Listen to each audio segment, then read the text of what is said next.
اعوذ باللہ من الشیطان الرجیم بسم اللہ الرحمن الرحیم۔ معزز خواتین و حضرات، عزیز طلبہ و طالبات، ڈیلی قرآن کلاس میں آپ سب کو خوش آمدید۔ امید کرتا ہوں آپ سب خیر و عافیت کے ساتھ ہوں گے۔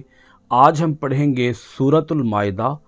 پارہ نمبر 7، آیت نمبر 87۔ لفظی ترجمہ سماعت کیجئے گا۔ یا ایہا الذین آمنوا، اے ایمان والو، لا تحرموا، تم نہ حرام کرو، طیباتی، پاکیزہ چیزوں کو، ما، جنہیں، احل، حلال فرمایا ہے، اللہ تعالی نے، لکم، تمہارے لیے، ولا تعتدوا، اور تم حد سے نہ بڑھو، ان اللہ، بے شک اللہ، لا، نہیں، یحب، دوست رکھتا، المعتدین، حد سے تجاوز کرنے والوں کو۔ معزز ناظرین کرام، اس آیت مبارکہ کا ربط آیات یہ ہے، اللہ رب العالمین نے گزشتہ آیات کے اندر ان نصارہ کی تعریف بیان فرمائی جو نصارہ قرآن مجید کو سن کر اسلام لائے، جنہوں نے مسلمانوں کو اپنے ملک حبشہ کے اندر قیام گاہیں دیں، رہائش گاہیں دیں، انہیں مختلف سہولیات فراہم کیں اور ان کے ساتھ کامل طریقے سے دوستی کرنے کا حق ادا کیا۔ تو اللہ پاک نے ارشاد فرمایا کہ یہ وہ نصارہ ہیں جو اسلام لائے، یہ ہیں تمہارے دوست، یہ ہیں تمہارے خیر خواہ۔ یہود تمہارے دوست نہیں ہیں، اسی طرح کفار، مشرکین، منافقین تمہارے دوست نہیں ہیں۔ اس آیہ مبارکہ کے اندر جس کو ابھی ہم پڑھنے والے ہیں، اللہ رب العالمین نے اہل ایمان کو ایک حکم ارشاد فرمایا۔ کچھ صحابہ اکرام ایسے تھے کہ جنہوں نے اپنے اوپر کچھ حلال چیزوں کو حرام کر لیا تھا، خود اپنے آپ کو ان چیزوں سے دور رکھنے کی ٹھان لی تھی، عزم مصمم کر لیا تھا کہ ہم ان چیزوں کے قریب نہیں جائیں گے، جبکہ وہ چیزیں بھی حلال تھیں۔ حضرت عثمان بن مظعون، میم زوئیں عین واو نون، عثمان بن مظعون رضی اللہ تعالی عنہ کے مکان پر جلیل القدر صحابہ اکرام اکٹھے ہوئے۔ ان میں جناب حضرت ابو بکر صدیق رضی اللہ تعالی عنہ اور جناب حضرت علی المرتضیٰ رضی اللہ تعالی عنہ وہ بھی تشریف فرما تھے۔ اب وہاں پر گفتگو یہ ہوئی صحابہ اکرام کے مابین، ہمیشہ روزہ رکھا کریں گے، ساری رات عبادت میں گزاریں گے، بستروں پر نہیں سوئیں گے، گوشت، گھی وغیرہ نہیں کھائیں گے، عورتوں اور خوشبو سے مکمل اجتناب کریں گے، اونی لباس پہنیں گے، دنیا سے قطع تعلق کر لیں گے۔ حضور نبی اکرم رحمت عالم صلی اللہ علیہ وآلہ وسلم کو جب اس واقعہ کی اطلاع ملی تو حضور علیہ الصلوۃ والسلام نے ان تمام صحابہ اکرام کو بلایا اور بلا کر ارشاد فرمایا، مجھے ان باتوں کا حکم نہیں دیا گیا، ان لانفسکم علیکم حقا فصوموا وافطروا وقوموا وناموا فإنی اقوم وانام واصوم وافطر آکل اللحم والدسم وآتی النساء فمن رغب عن سنتی فلیس منی۔ حضور علیہ الصلوۃ والسلام نے ارشاد فرمایا، اے میرے صحابہ، تمہارے نفسوں کا بھی تم پر حق ہے،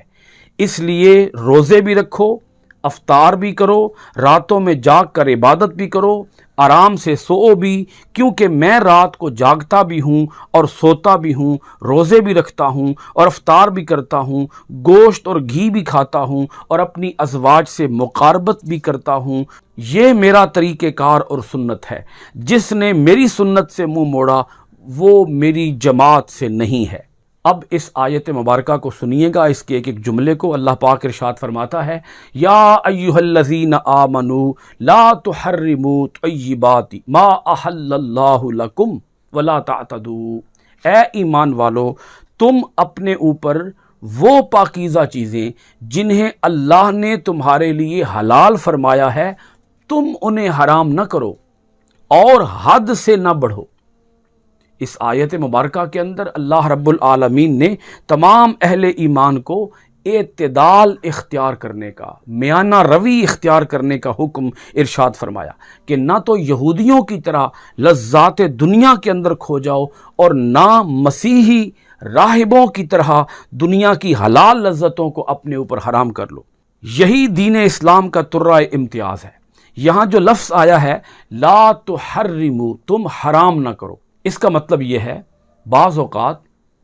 اولیاء کرام، صوفیاء اعظام وہ کسی حلال چیز کو اپنے آپ کو دور کر لیتے ہیں،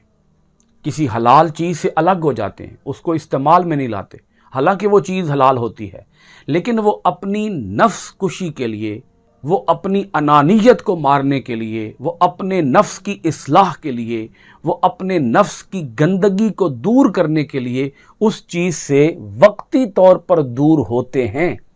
دائمی طور پر دور نہیں ہوتے، ہمیشہ اس سے دور نہیں ہوتے۔ وہ صرف اس لیے دور ہوتے ہیں تاکہ نفس کے اندر بگاڑ ختم ہو جائے، خرابی ختم ہو جائے، اور وہ اس چیز کو اپنے لیے حلال سمجھتے ہیں۔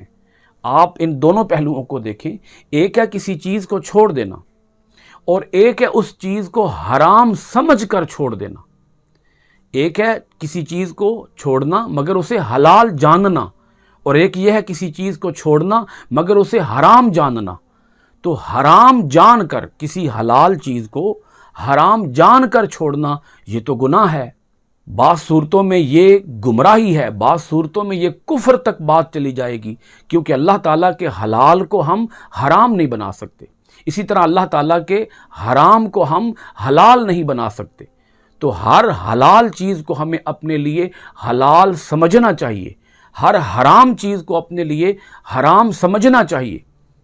یہ دونوں پہلو ہیں بڑے خاص توجہ کے لائق ہیں کہ جیسے ہم کسی حرام چیز کو اپنا نہیں سکتے، اسی طرح ہم کسی حلال چیز کو چھوڑ نہیں سکتے، مگر حلال چیز کو استعمال میں لانا یہ کوئی فرض بھی نہیں ہے۔ یعنی اگر آپ اس سے کچھ وقت کے لیے الگ ہونا چاہیں تو آپ الگ ہو سکتے ہیں۔ مثال کے طور پر اگر کوئی طبیب کہہ دے، کوئی حکیم کہہ دے، ڈاکٹر کہہ دے کہ آپ کے لیے بڑا گوشت کھانا صحت کے لیے مناسب نہیں ہے، تو اب اس آدمی نے بڑے گوشت سے پرہیز تو اختیار کر لی، وہ بڑا گوشت تو نہیں کھا رہا، لیکن وہ بڑا گوشت نہ کھانے کا مطلب یہ تو نہیں ہے کہ وہ اس گوشت کو اپنے لیے حرام سمجھ رہا ہے، حرام تو نہیں سمجھ رہا، وہ اسے حلال سمجھ کر اسے چھوڑ رہا ہے، اور اس خیال سے چھوڑ رہا ہے کہ میں عارضی طور پر اس سے الگ رہوں گا، جب اللہ تعالیٰ مجھے صحت یاب کر دے گا اور بڑا گوشت کھانا میرے لیے مضر نہیں ہوگا، باعث تکلیف نہیں ہوگا، تو میں اسے استعمال میں لاؤں گا، میں اسے کھاؤں گا۔ اسی طرح آپ دیگر اور چیزیں، مثلا شوگر کا مریض ہے، اس کو چینی اگر چھوڑنے کا حکم دیا جائے تو اس سے مراد یہ تو نہیں ہے کہ وہ چینی کو اپنے لیے حرام سمجھ رہا ہے۔ وہ چینی کو اگر استعمال میں نہیں لا رہا، کوئی بھی میٹھی چیز وہ نہیں کھا رہا، تو وہ اس کو حرام تو نہیں سمجھ رہا، وہ بس اپنی صحت کے لیے اسے مناسب خیال نہیں کر رہا۔ تو اللہ رب العالمین نے یہ ارشاد فرمایا کہ تمہارا عبادت کے اندر اس حد تک منہمک ہو جانا کہ تم ہمیشہ ہمیشہ کے لیے ان چیزوں سے علیحدہ ہو جاؤ، تو یہ بات تمہارے لیے مناسب نہیں ہے، ہلاکت کا باعث بنے گی، بربادی کا باعث بنے گی۔ اسلام ان چیزوں کا متحمل نہیں ہے۔ اسلام یہ کہتا ہے کہ تم اپنی زندگی کو یوں گزارو کہ عبادت بھی کرو، آرام بھی کرو، روزہ بھی رکھو، افطار بھی کرو۔ حضور علیہ الصلوۃ والسلام کے ایک صحابی ہیں حضرت عبداللہ بن عمر بن عاص رضی اللہ تعالی عنہ، ان کے بارے میں حضور علیہ الصلوۃ والسلام تک خبر گئی کہ یہ ہر رات کو قرآن مجید کی تلاوت کرتے ہیں اور رات کو سوتے نہیں ہیں، اور دن کے وقت روزہ رکھتے ہیں، ہر دن روزہ رکھتے ہیں، ہر رات قرآن مجید کی تلاوت کرتے ہیں۔ نبی اکرم صلی اللہ علیہ وآلہ وسلم نے انہیں بلا لیا اور بلا کر ارشاد فرمایا کہ اے عبداللہ بن عمر بن عاص، آپ ہر روز روزہ رکھنا چھوڑ دیں، آپ حضرت داؤد کی سنت پر روزہ رکھیں اگر آپ نے ہر روز روزہ رکھنا ہی ہے تو۔ عرض کیا یا رسول اللہ صلی اللہ علیہ وسلم ان کا روزہ کیسا تھا؟ فرمایا وہ ایک دن روزہ رکھتے تھے، ایک دن افطار کرتے تھے۔ آپ یوں روزہ رکھیں کہ ایک دن روزہ رکھیں، ایک دن افطار کریں، کیونکہ آپ کے نفس کا آپ پر حق ہے، آپ کے مہمان کا آپ پر حق ہے، آپ کی بیوی کا آپ پر حق ہے۔ اسی طرح حضور علیہ الصلوۃ والسلام نے ارشاد فرمایا کہ آپ ہر رات کو،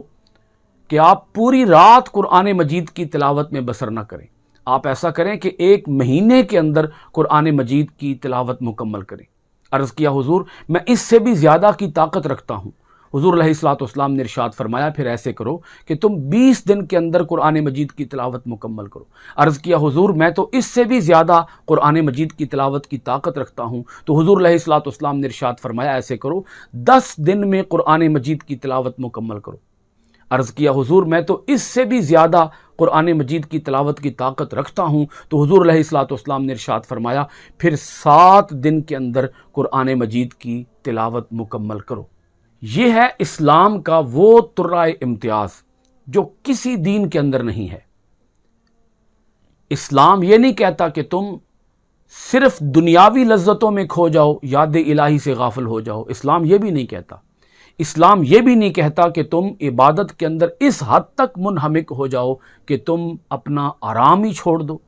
اپنی صحت کا بھی کوئی خیال نہ رکھو، اپنی تھکاوٹ کا بھی کوئی خیال نہ رکھو۔ آگے دیکھیے گا جملہ ان اللہ لا يحب المعتدین، بے شک اللہ تعالی حد سے تجاوز کرنے والوں کو دوست نہیں رکھتا۔ سورۃ المائدہ کی آیت نمبر 88 دیکھیے گا وَكُلُوا اور کھاؤ مما اس میں سے جو رزقکم رزق دیا ہے تمہیں اللہ نے حلالا حلال طیبا پاکیزہ واتقوا اللہ اور ڈرتے رہو اللہ سے الذی وہ انتم تم بھی جس پر مؤمنون ایمان لائے ہو، اس اللہ سے ڈرتے رہو جس پر تم ایمان لائے ہو۔ معزز سامعین کرام، اس آیت مبارکہ کے اندر اللہ رب العالمین نے بطور تاکید پھر یہی حکم ارشاد فرمایا کہ تم حلال کردہ چیزوں کو، پاکیزہ چیزوں کو اپنے اوپر حرام خیال نہ کرو، انہیں حلال جانو اور انہیں کھاؤ۔ وَكُلُوا کا صرف معنی یہ نہیں ہے کہ تم کھاؤ، وَكُلُوا کا معنی لطف اندوز ہونا بھی ہوتا ہے کہ تم لطف اندوز ہو، تم متمتع ہو، تم ان چیزوں سے لطف حاصل کرو جو اللہ نے تمہیں رزق عطا کیا ہے۔ رزق صرف کھانا نہیں ہوتا،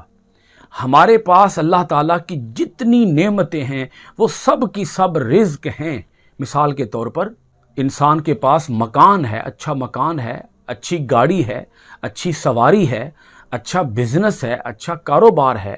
انسان کے اپنے رشتہ دار ہیں، انسان کے دوست احباب ہیں، تو اللہ پاک ارشاد فرماتا ہے کہ ان سب چیزوں کو وقت دو،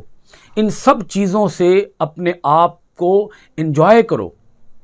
ان سب چیزوں سے اپنے آپ کو لطف اندوز کرو، اپنے جسم کو آرام پہنچانے کی خاطر، اپنے جسم کو تسکین پہنچانے کی خاطر، اپنے جسم کو حلال پاکیزہ لذت پہنچانے کی خاطر اگر تمہیں دنیاوی نعمتوں سے لطف اندوز ہونے کا اللہ تعالیٰ نے موقع عطا کیا ہے تو ان چیزوں سے اپنے آپ کو لطف اندوز ہونے دو،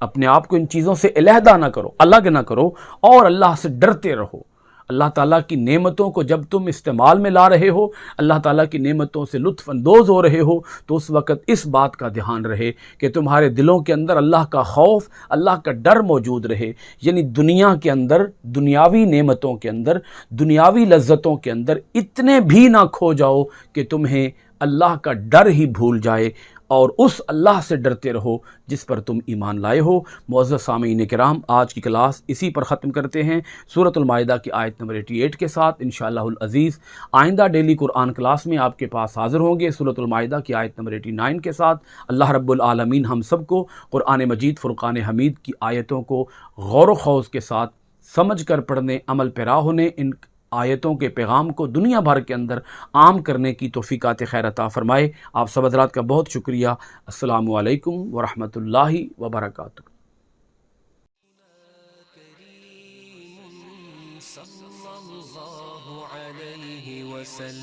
سیدنا کریم صلی اللہ علیہ وسلم، سیدنا کریم صلی اللہ